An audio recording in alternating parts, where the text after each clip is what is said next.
Guys, may malaking sunog na nangyayari. Yan o.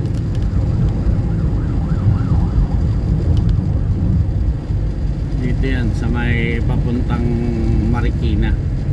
Titingnan natin kung makikita natin ha. Doon ang malaking sunog. Doon ang gagaling. Hindi siya makita kung ano siya eh. Pero yun, doon ang gagaling yan o. Parang mga bahay sa Marikina. Yan guys, may sunog dito yan o.